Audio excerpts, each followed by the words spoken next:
Okay, welcome everyone to the afternoon talks. Starting us off this afternoon is Fei Yan from Brookhaven National Lab. She's going to tell us about topological defects on the lattice. Thanks a lot for the introduction.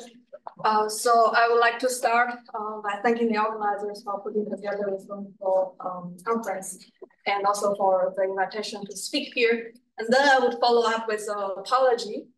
As you can tell from the title and the abstract, and as you will see in your own eyes here, using your own ears, that my talk will be perhaps a bit of an outlier for this workshop. So I will talk something about quantum field theory, but there's nothing really arithmetic about what I'm about to say today.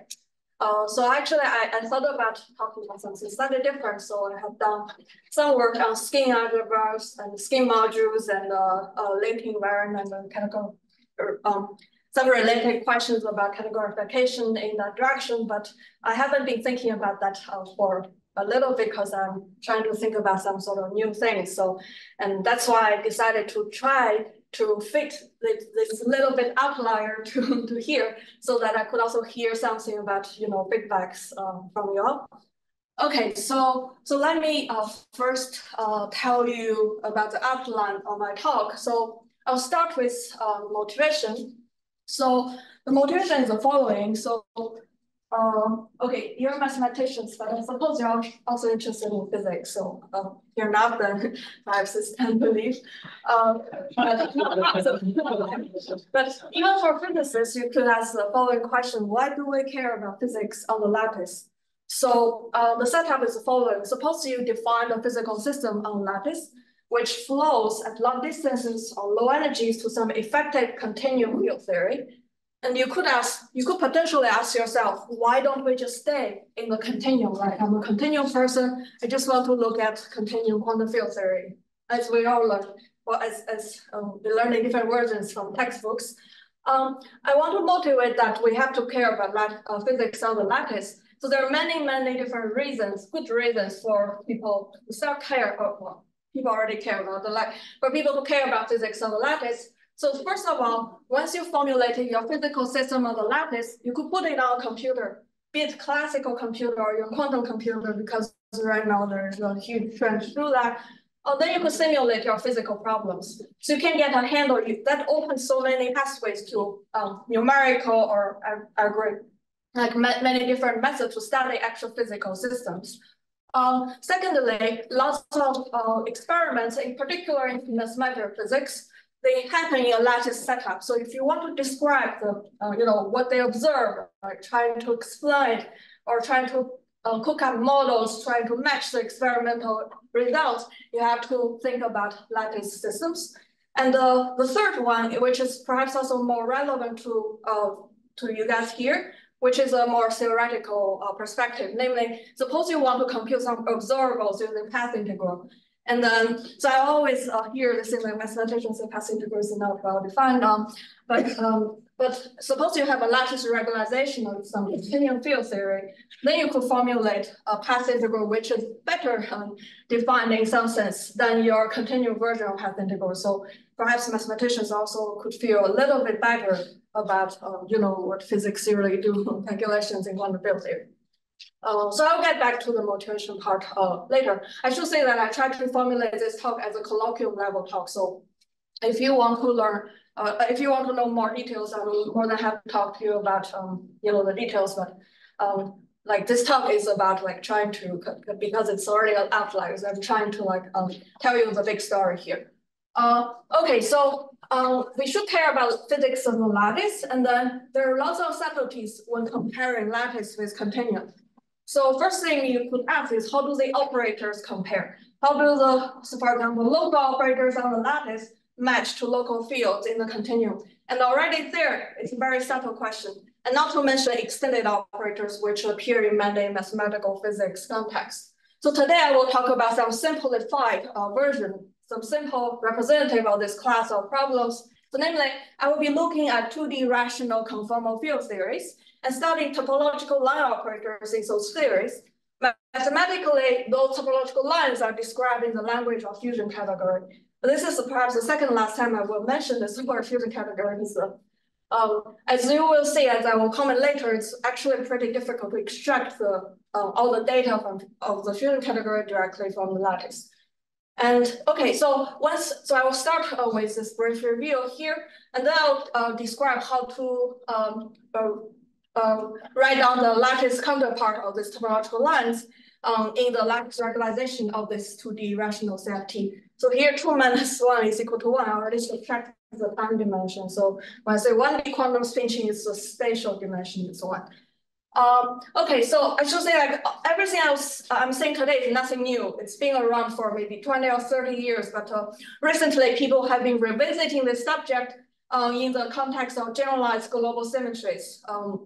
So there are richer and richer stories here, but today's talk, I will mostly just look at the minimal model, okay, 2D Ising CFT. Of course, it's literally a diagonal minimal model, but you could argue it is the minimal model in this context. So I'll be talking about 2D Ising CFT, and in particular, using its lattice regularization of critical 1D transverse field Ising chain. I will tell you all the details about that.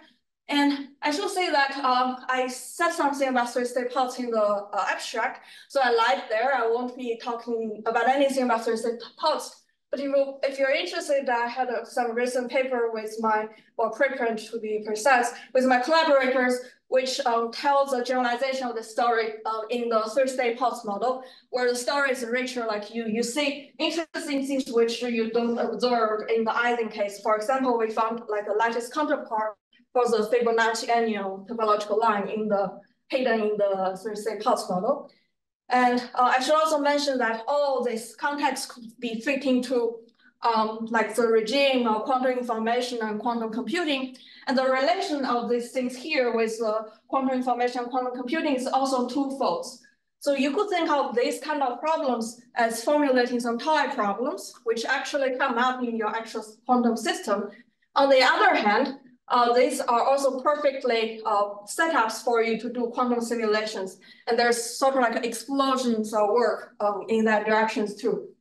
So which also brings me to the last point. So if I have time, which I might not have, I will also briefly mention some story which I found very interesting, which is what happens when you have topological defects in non-equilibrium systems.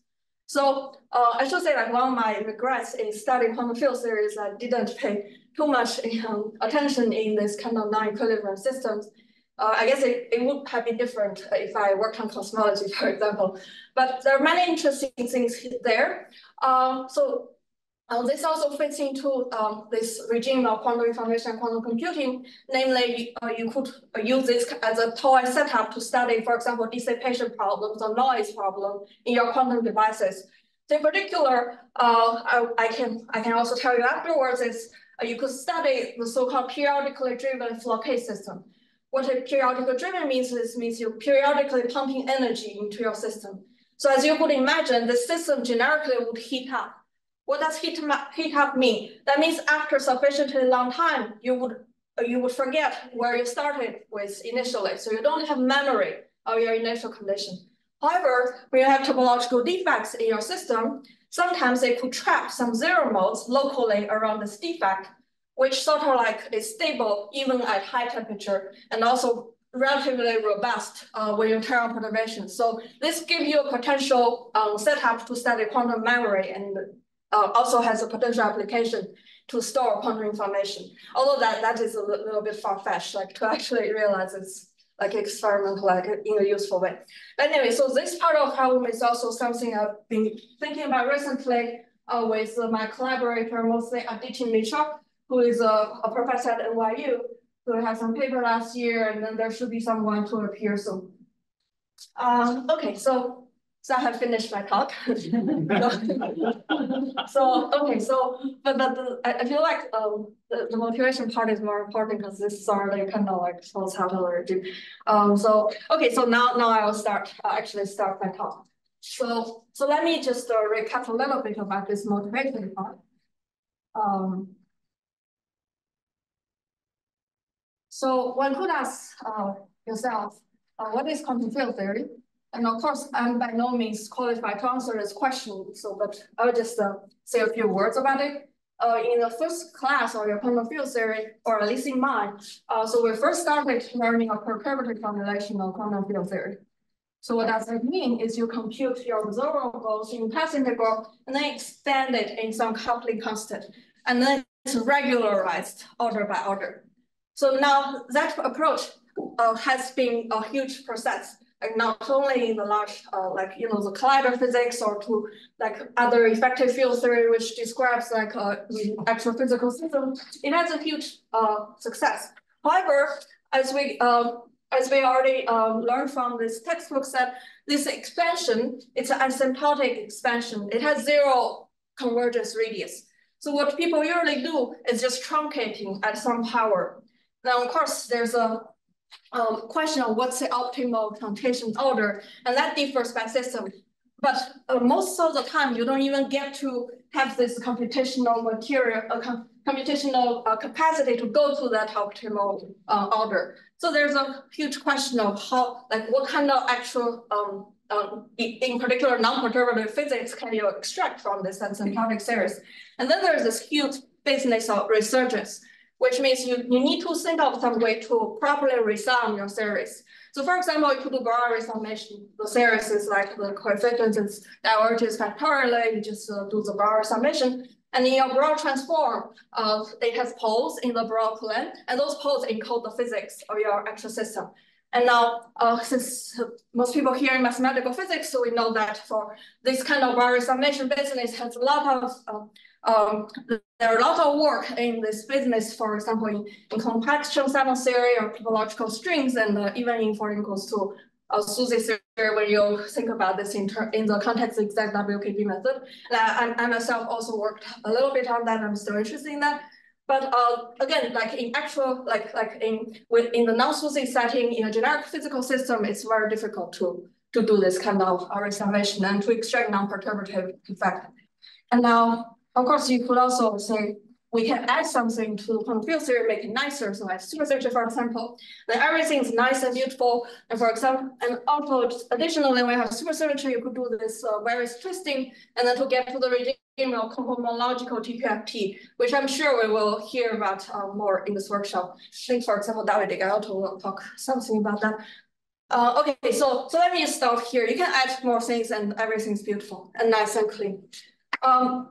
But what I'm going to talk about today is yet another different approach, which is consider a lattice regularization of the quantum field theory. And just write lattice. What do I mean by that? So suppose I have a 2D theory and I put it on the blackboard.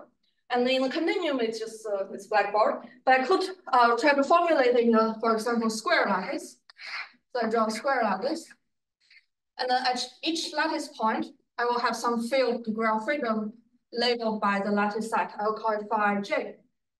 And then suppose I denote the lattice spacing scale as A, and suppose totally in both dimensions I have L sites. Now, if you want to compute your observer in path integral, just integrate over d phi ij, but you have finite number of those. Now, we said like the whole point of the motivation is to make a connection with continuum. So in general, to go to continuum is very tricky. But here we can just take the most naive continuum limit. Namely, I could take A goes to 0 and L goes to infinity, while taking the product of L with A fixed. Namely, I could keep the total length scale fixed. Now there's also a potential infrared divergence problem, but I'm not I'm just keeping the total volume finite in this case. Now, then if you take this limit, you get some continuum effective field theory. Now, okay, so once you have this map, then as we said, the first question you could ask is how do operator map? So for example, in the field theory, I could have some fundamental field phi, and on the lattice I could have like phi tilde, like all kinds of stuff. And then one can ask like, how do they map? And in general, so the story is very complicated. In general, you should find generically combinations of lattice degree of freedom, which map to some fundamental field degree of freedom in the continuum, but at leading order of expansion in the lattice spatial. So it's always an extension in terms of lattice spacing. So at first order, you have some fundamental field, and then the next order in order A, you have something else. So it's always very complicated. And even to get the first order continuum field or find the correct combination of the lattice is in general very difficult, particularly in lattice QCD, for example. Okay, so that's just for local operators. And you could ask, like, what happens for like surfaces or lines? That's even more complicated. However, there's one way out here. So if we look at the so-called topological extended operators, that means we will have some actual constraints, which potentially could simplify like our construction to find the lattice counterpart. So what do I mean by topological? So I could draw a picture here. So suppose I'm still looking at this 2D theory on the blackboard, and I have some insertions of the local operators, like arbitrary insertions. And I could also have, for example, topological line supported on a circle.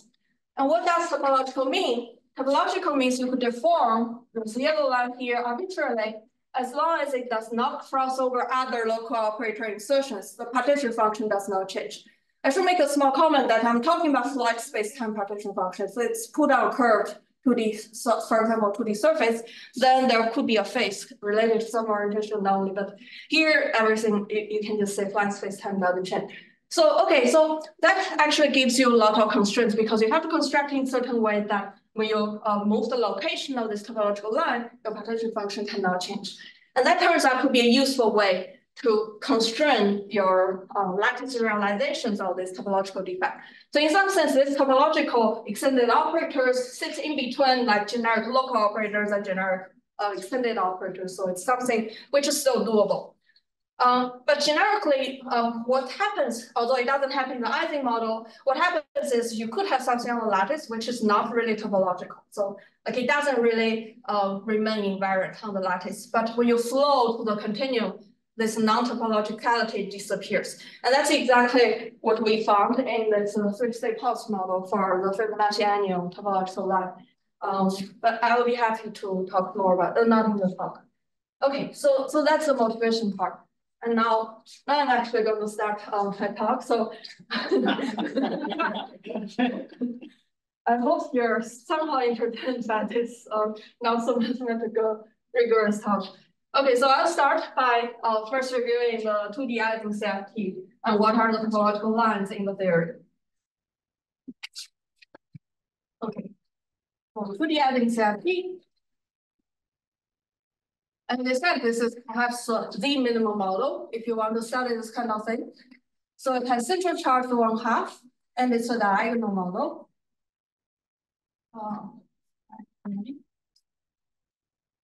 Where the both of the left and right periodically is the M4,3 minimum model. You don't have to care about this labeling. I will tell you the field content momentarily. Okay, so there are 3 primary fields in this Ising model. So I'll label these fields as phi, h, and h bar. And h and h bar sort of labels the highest weight representations of your left and right moving Virasoro algebra. So there are 3 fields. There's identity with both of the conformal left and right conformal weight 0. And there is a so-called energy field, which I denote as epsilon, where both left and right conformal weight is 1/2. And there's also the spin field, where both the left and right conformal weights are 1/16. Now, let me see. Yeah, diagonal CFT. One nice thing about rational CFT, diagonal rational CFT is like there's a 1-to-1 correspondence between the primary fields and the topological lines. So in particular for this Ising CFT, there are exactly 3 topological lines. And this goes back to the work of Verlinde. So they're called Verlinde lines. And I will write down the symbols and then explain what's the physical meaning of these topological lines. So first of all, you have identity, so which is just nothing. Well, okay, identity means something like in mathematical given category, but physically it's like you're not inserting anything. And then there's some other topological line which I'll call eta. This topological line, it generates this Z20 form essentially. So I'm not sure this highest whole symmetry has penetrated into every magnetic field. Just to be clear, this is just the ordinary symmetry in the Ising set, which I will explain momentarily. So eta is just generating this symmetry. And then there's a third line, which I call it N here.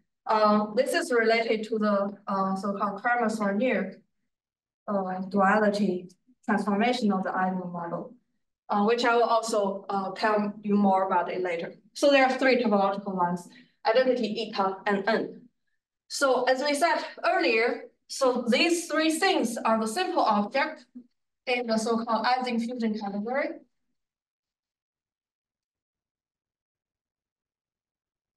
Now, there are many data in the Ising fusion category, but as I already briefly commented, not all of them are easy to extract, especially from the lattice point of view. So I'll just mention two properties of this fusion category in the physical language of Ising set T. So the first structure that I want to mention is a tensor product structure, or namely, physically, you could think of like what happens when you fuse two topological lines together. So what does that mean? Is pictorially, suppose you have two parallel topological lines, I'll call it L1 and L2, and then they're separated at some distance x. If you take the distance x goes to 0, because they're topological lines, you will get a third line, which I'll denote as tensor product of L1 with L2. And in general, this object is semi-simple, so you could extend it in terms of simple object in your Ising fusion category. So in this sense, you get sort of like fusion rules between this object. And in particular, if I write them down explicitly, what I would have is for the non-trivial ones will be eta fused with eta is identity, which is consistent with the fact that the generates Z2 symmetry, because if it's generator Z2 fused with itself must be identity. And also eta fused with this Kramers-Vernier duality line N is equal to N fused with eta is equal to N. And then perhaps the most interesting one is the Kramers-Vernier duality line N fused itself. Then you will get an actual sum of simple object, and this is given by identity plus this Z2 line eta. So this type of fusion relation sometimes is also called Z2 Tambara or Yamagami fusion relation. And Ising fusion category in particular is one realization of this kind of thing. There's another one which differs by linear Schur indicator, but that object is not really extractable from the lattice point of view. And together with the F symbols, you could ask like, there's also like hidden data of F symbols I'm not telling you, and it's also very tricky to extract F symbols from the lattice point of view. And if you're interested, actually, there's a recent work by Nati Saberg and Sahan Safnashri, Shuhong Shao, which sort of like extracted one of the F symbols in this context of transverse field Ising model. Okay, so that's the first data that I want to tell you. And then maybe let me also tell you a second piece of information, which might be useful later, is, so I told you that with topological lines, you deform it a little bit, it doesn't really change the physics, as long as it doesn't cross over other operator insertions. And you could ask what happens if you do cross over, say, local operator insertions. So namely, suppose I have a configuration, for example, I have an eta line, which is the Z2 line, and then I have insertions of energy field, which is this guy here. And I could ask what happens if I deform this eta such that now the epsilon field is on the other side of this eta line. Now, because the epsilon field, energy field, is not charged under Z2 symmetry, so you can do that without actual cost. Like these two configurations are equal. By equal, I mean like when you evaluate these two configurations inside the partition function, you will get the same answer. So that's what this equality actually means. Now, you could ask a similar thing for the spin field. So again, I have yes. So suppose you have a Z2 topological line eta, and there is a spin field, and now you try to deform this eta line such that spin field inserted on the other side. Now you are going to pick up the minus sign, because this spin field, I didn't tell you explicitly, but the spin field is charged under the Z2 symmetry. So when you move it across over, you're acting this the spin field with the Z2 global symmetry, and then there will be a minus sign. Now, one can do similar things for the current linear duality defect. So let me actually this. Okay, so there are again two diagrams I could ask. So the first one is suppose I have a current linear duality defect, and then again I could look at what happens when you cross it over the energy field. Okay, in that case, I will not tell you explicitly, but there will be also a minus sign appearing here. So physically, what this tells you is sort of this quadrant-linear duality. It separates two different phases, massive phases of this Ising theory, namely the ferromagnetic and paramagnetic phase. And the fact that there's a minus sign means that when you turn on energy perturbation, which is represented by adding this energy field perturbation, it will pick up different signs of the perturbation. And then in the end, in the infrared, one side will flow to ferromagnetic phase, the other side will flow to paramagnetic phase. And there's like a huge business where you could use this kind of data of topological lines to constrain like infrared phases. So this is one simple example. And then there's another, of course, there's another question one could ask: what happens when you try to cross the quantum duality line across the spin field? And that's the most interesting part. So suppose I have N line and I have a spin field insertion, and then again I do the same thing. I move this N line, cross over a spin field, except that now the spin field will disappear. And on the other side, you will get a disordered field, which lives, which I'll call mu, which lives at the end of this Z2 line eta here. So there are various ways one can think about this. And one cheap way to look at that is to use this fusion relation. So I told you that sigma is charged as has a -1 charge under the Z2 symmetry. So if you use this fusion rule, you could say like n squared acting on sigma will be 0. So it's like not exactly what happens, but like intuitively, that's one way to think about it. So when you try to move it across the duality line, the sigma field will disappear, and it will be replaced by a disordered field, which is not really a local field. So it has to live at the end of the Z2 line here, eta here. And you can also see this on the lattice, which is actually the construction of the topological defect of the square-Marshall-Linear transformation. One way to construct it uses sort of like this picture. So namely, it sort of couples the sigma and the mu field on two sides. Okay, so that's a continuum story about the Ising CFT. So are there any questions so far? Yeah. Yeah. Can we have to make it clear that this, for example, epsilon 1/2. What's that 1/2 means? Yeah, this 1/2. Yeah, so this is like labeled the high switch representation of the Virasoro algebra. So in conformal field theory, we have so Virasoro algebra has this central extension, and then the way to construct this representation is use the highest weight representation. So your mode, the positive mode, annihilate this primary, and then L0 will act with some number, and 1/2 is that number. So you can, it's like the whole thing is like a Verma module for the left moving and the right moving Virasoro representation. So you have two things because you have two copies, the carry and anti-carry part.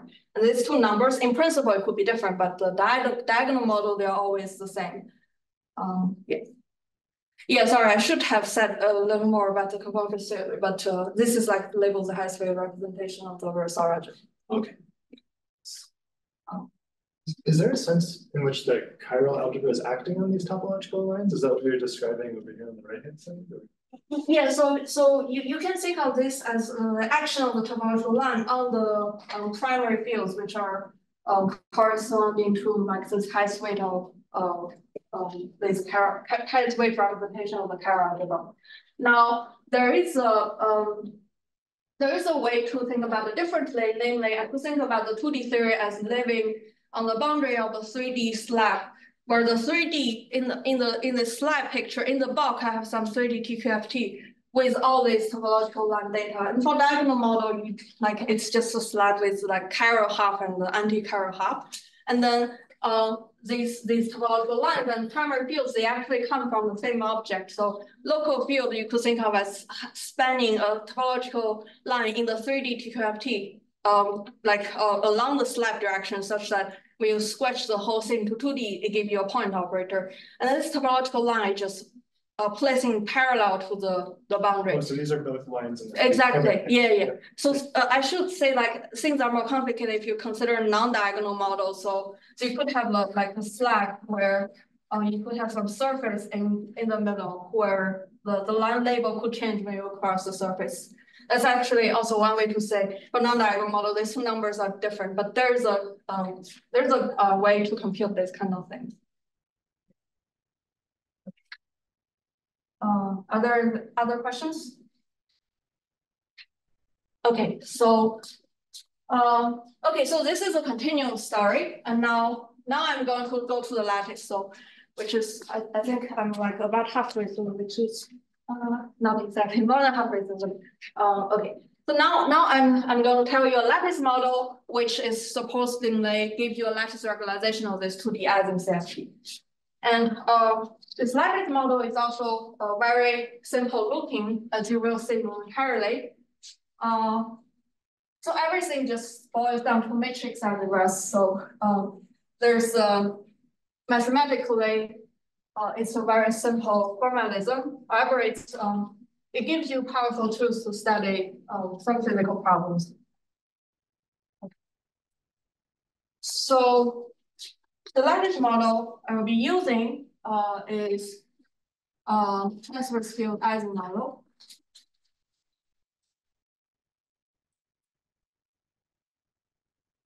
So as I said, I subtracted the time direction. So time is still continuous. I'm not discretizing time. There's a related thing you can do is if you think about a Euclidean theory, you could think of a 2D statistical lattice model, which you could also play this kind of game. But here, I'm just thinking of like a quantum Ising model in one spatial dimension with a real-time evolution instead of imaginary time evolution. Okay, so suppose I draw a 1D lattice. And again, I'm going to have L sides. And for simplicity, I will only be using so-called open boundary condition.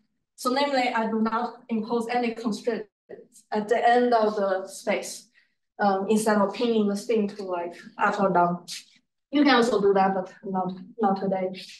Okay, so each lattice side has a spin 1/2 degree of freedom. So what that means is for each lattice side, I could associate the Hilbert space, which is literally the span of the spin up and the spin down configuration. And the total Hilbert space of the whole chain has a tensor product structure of this individual side Hilbert space. Now we can write down the Hamiltonian. Now the transverse field Ising model Hamiltonian is also very simple to write down. There are basically two different terms. The first term corresponds to sort of like a nearest neighbor interaction in terms of poly Z, which is this.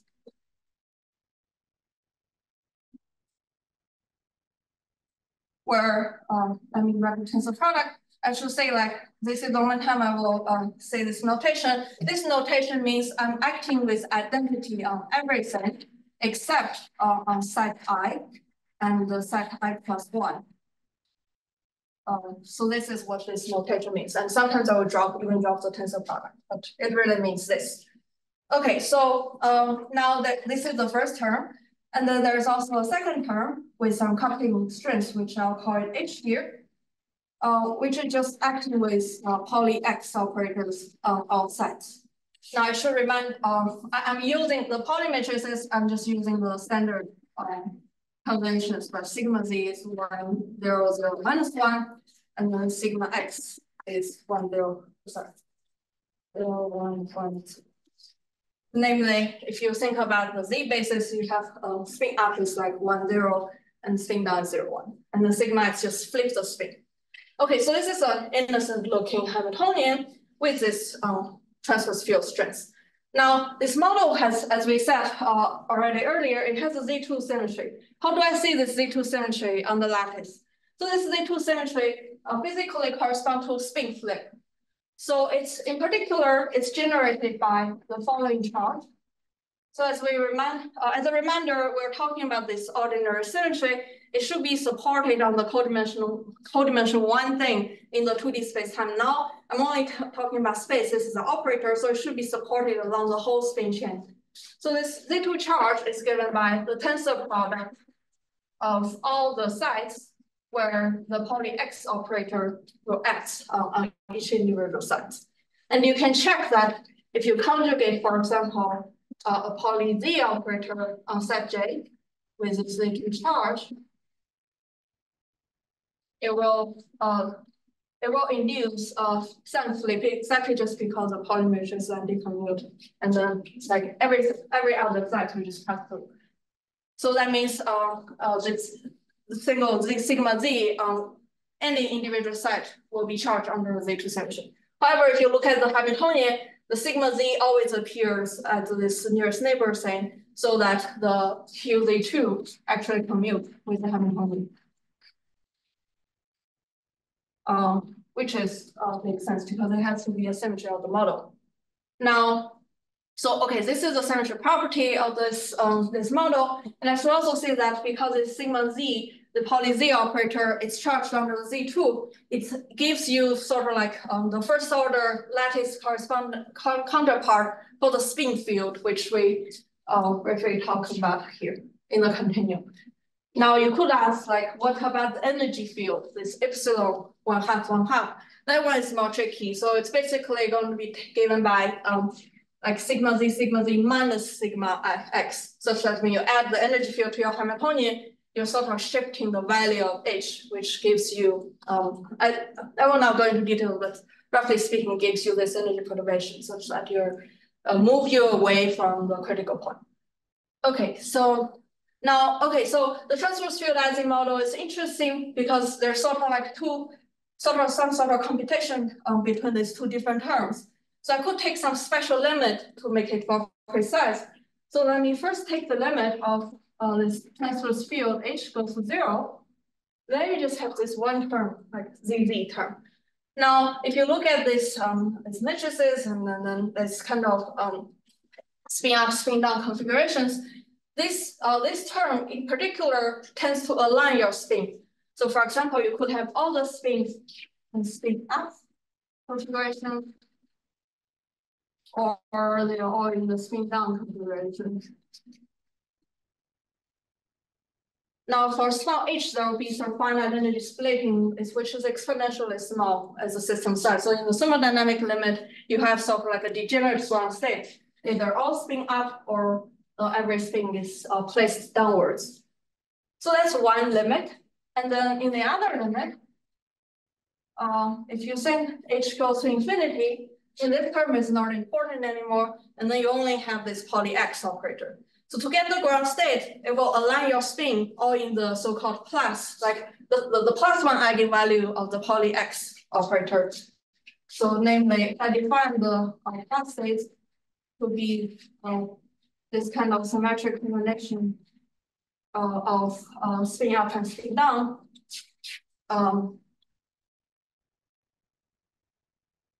Then here the ground state will just be tensor product of this plus. Now if you substitute this back, like convert this notation back to the spin up, spin down basis, then you get a superposition of all possible configurations. So these two limits give you two different physical picture. So up here, when you have a degenerate ground state, twofold degenerate ground state in the thermodynamic limit, first of all, your Z2 symmetry is spontaneously broken because Z2 flips the spin, so it will bring you from one configuration to the other configuration. Now, the spontaneous broken of the symmetry is actually more subtle, but let me just say it's that. Now, in the other phase where h goes to infinity, you have this superposition with all possible configurations. Then your symmetry is preserved. and you have a unique ground state. So as you could imagine, what happens is I could start to vary this coupling H here. And suppose I draw it in log scale. At H goes to 0, I would get a Z2 broken phase, which is sometimes also called an ordered phase. And at the other end of the spectrum, the other end of this axis, as H goes to infinity, I will have a Z2 preserved phase, which is sometimes also called a disordered phase. And as you could imagine, there should be some sort of phase transition in the middle. And although I said this in sort of like a heuristic way, you could make everything precise by mapping the whole thing to a Majorana-Fermi model and then do the global transformation, solve everything explicitly. And then the picture remains the same, where you will have a phase transition exactly at H equal to 1, which is a critical point. And this critical point is described in the continuum by this Ising CFT. So namely, it's in the so-called Ising universality class. So that's where this 2D CFT comes in play. So starting from the lattice model, you could start to tune this transverse field and tune it to the critical point, which gives you the lattice regularization of this Ising CFT. Okay, and let me also say this is the second order phase transition. And in principle, one can also have the generalizations of this model, the so-called clock model, where you just upgrade your poly matrices to like 3x3 matrices or 4x4 matrices. But then this phase transition will stop being interesting when your matrix get larger than 4, so that it stop being second order, so that you already get this phase. Okay, so now I've told you this kind of lattice model, and from now I'm going to just stay at the critical point, namely the transverse field H will be taking the value 1. Are there any questions about this lattice model? Okay, yeah. Here you mentioned the H is the coupling constant. Yeah. But based on that expression, it's like after H, there's just a sigma I, which is just like single point or single lattice. How you say this H means coupling? Since coupling actually is like two things coupling together. Oh, you can say this is a transverse field strength. It's literally a coefficient in front of this sigma I x. Yeah, I don't mean like it's okay. There are other ways to think about, like in the continuum, you could derive this kind of lattice model from, say, the 5-4 theory, where the coupling will make more sense there. But here, maybe I shouldn't have. Maybe it's better that I just use transverse field strength. It's literally, and usually people put 2 numbers here, but it's a relative size between these 2 things. But here it's literally means some number that you put there, and cube the number to 1 will give you the critical point. Okay. Okay. So now let me start off. Okay, so I will just stop at the critical point. And now I'm just going to tell you very briefly, how do I construct this kind of topological defects in this setup?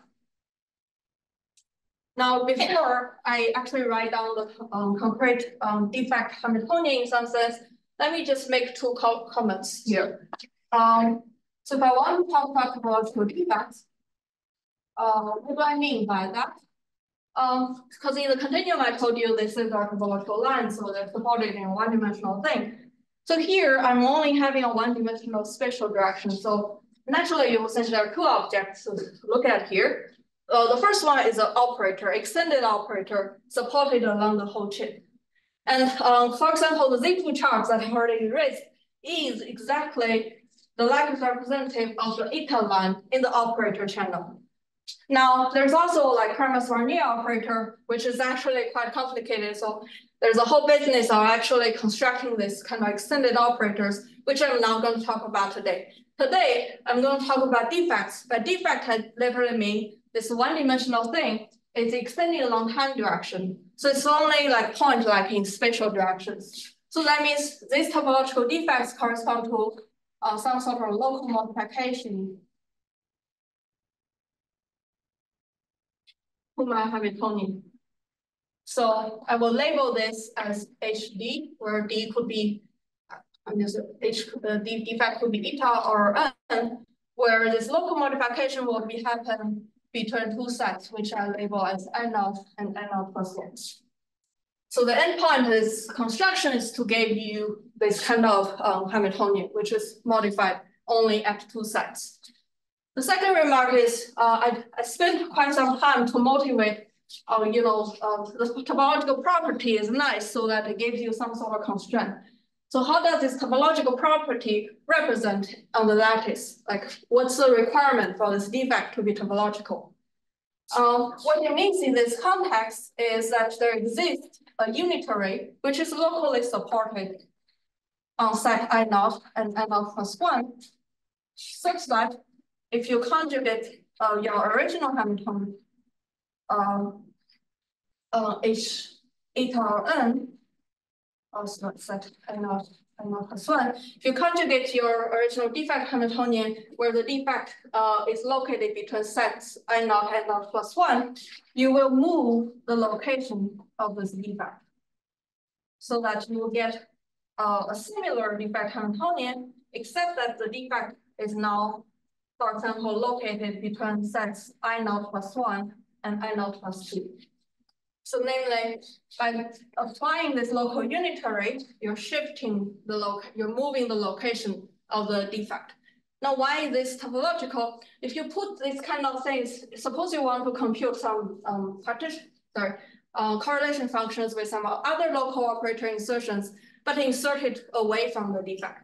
Now, because these two defect Hamiltonians are related by a local unitary, when you compute the correlation function, it doesn't matter because you're just taking the trace of things like that. And then those other operator insertions are not affected because they're away from the defect. So that's like a rough meaning of why this kind of condition means that your defect could be topological. But let me emphasize that this is only a sufficient condition, not a necessary condition, but not sufficient. So namely, you could imagine there's some process where suppose this is my time direction, and suppose my defect originally is between set 1 and set 2, and sometimes I move the location and then continue between set 4 and 5.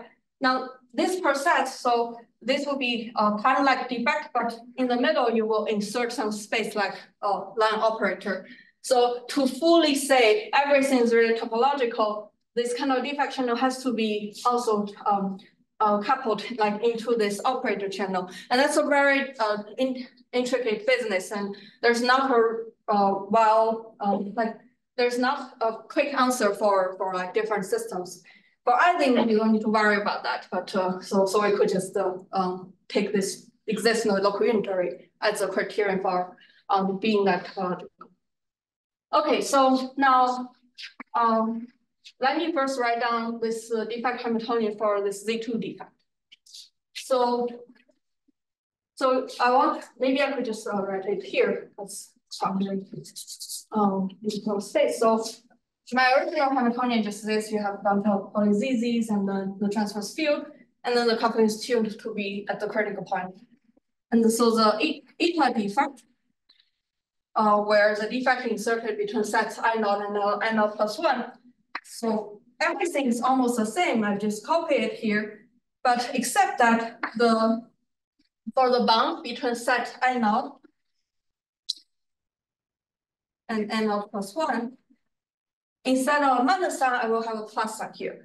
So it's literally one way to think about it is suppose it's sort of like if I close this chain up, I have a periodic boundary condition. This plus sign means I'm changing my periodic boundary condition to anti-periodic boundary condition. But there's a more systematic way to think about this kind of defect. Also applies to all arbitrary symmetry defect. Namely, you could imagine, suppose this is my set I0 and I0 plus 1. And I draw some sort of cut here and apply background Z2 transformation only to one side of my chain. So I erase it, but this Z2, remember, it flips the sign of sigma Z. But away from this defect location, you're always flipping 2 at the time. So it doesn't change anything here. but exactly at this defect bound, your sigma z at set I naught plus 1 has a minus sign, but sigma z at I naught is not affected because the z2 is only applied on half of the chain. So that gives you this exact symmetry. And you could also generalize to arbitrary symmetry. So just apply the symmetry on one half of the state, which makes sense because this kind of defect later generates the same structure. Okay, so right, so that's the Z2 defect. And I should say that I told you about this unitary which moved this around, and you could check that this unitary here is actually just a single set operator, literally given by the poly X operator at set I naught. So that you could check that conjugating this defect Hamiltonian by this guy will shift this relative sign from this bound to the next one.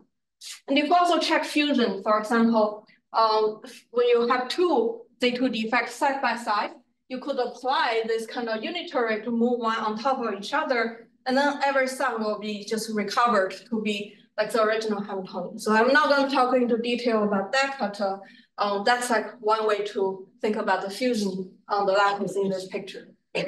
So this Z2 defect is relatively simple. For this guy, this transverse, it looks slightly complicated. So again, it's only a local modification, so happening at these two sides. So I just copy most of the terms that I already have, but there are some crucial like things you need to take care of. So first of all, I would need to delete the transverse field on set I naught plus 1. So originally I have this poly X operator on all sides. Now I'm taking it off on one of the sides. And moreover, instead of the poly Z interaction between the two neighboring sides, I set I naught and set I naught plus 1. I will have a poly Z and poly X interaction, which is sort of like directly modifying the interaction at the defect bound. Now, it's like actually kind of like, I think there's not enough time for me to go through, like to motivate why this actually gives you the duality defect. But let me just say that there are various constructions you could think about this. So the first one is most physical way to think about this, namely, if I make an analogy with this ordinary Z2 transformation, I could ask myself what happens if I make a cut here and only apply this Cronus-Varnier transformation on the lattice only on one half of the space. And if you keep track of everything, you will get sort of this kind of defect bound term. And another way, which is also related to this kind of picture, which is namely, I could, this Z2 symmetry in the Ising model, it doesn't have a Dush anomaly, so I could gauge this Z2 symmetry. And what I could do is to gauge the Z2 symmetry only on one half of the chain, and then directly on the lattice. So there is a procedure to do that. It was also, for example, spelled out in this paper in the appendix. And then if you do everything correctly, you also get that.